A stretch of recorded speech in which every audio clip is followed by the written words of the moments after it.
ముసుగేసుకుని బంధువుల రూపంలో ఉండి మనం ఎప్పుడు నాశనం అయిపోతామా అని కోరుకునే బంధువులు కొంతమంది స్నేహితులతో పోలిస్తే వీళ్ళు దేవుళ్ళు. నిజమండి, ఆర్నిషాలు మన కోసం చేసి పెట్టి నిజంగా. అందుకే నేను మన ఇంటికి ఏమైనా వస్తే ఫస్ట్ వాళ్ళకి పంచి నెక్స్ట్ ఇంకెవరికైనా పంపిస్తా.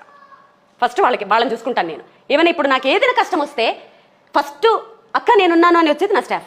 వాళ్ళని నేను పని మనుషులు అలా అని కూడా అన్నాను, నా స్టాఫ్ అంటాను. బట్ ఏమైనా అది మీ సంస్కారం ఏమోనండి. నిజంగా చాలా బాగా పెంచారు తల్లిదండ్రులు, లేదా మీరు పెరిగిన విధానం అంతా ప్రపంచాన్ని చూసి పెరిగిన విధానం. జీవితంలో ఆటపాట్లు ఎదుర్కొని కష్టాలు చూసి ఎదిగారా, లేకపోతే చాలా సుజావుగా చాలా సాగిపోయిందా? కష్టాలు చూసి పెరిగానండి. అంటే మే ఇద్దరం చూసిన కష్టాలు, అఫ్ కోర్స్ మా ఆయన అంటాడు ఆ డైలాగ్ వాడకు, ప్రతి ఒక్కడు కష్టపడి వచ్చిన వాళ్ళే అని. మీరు నన్ను అడిగారు కాబట్టి చెప్తున్నాను. చాలా అంటే అసలు ఇక నేను చూసిన కష్టాలు అయితే ఇంకా ఎండ్ అనమాట. ఇంకా భయంకరం. అందరు పేరెంట్స్ కూడా నువ్వు పేరెంట్స్ని వదిలేసావు అంటారు. కొంతమంది మాత్రమే జనాలకి తెలుసు. ఈ నేచర్ ఉన్న నేను పేరెంట్స్ని వదిలేయడానికి ఎంత కారణాలు ఉండుంటాయి వెనకాల, అవన్నీ ఇప్పుడు చెప్పి నా జీవితాన్ని రోడ్ల మీద పడేసుకోవాలని నేను అనుకోను. ఎవరు రీజన్ లేదే ఏ పని చేయరు. ఓకేనా? సో ఎన్నో అనుభవిస్తే ఇక్కడికి వచ్చామండి, చాలా చూసేసాం.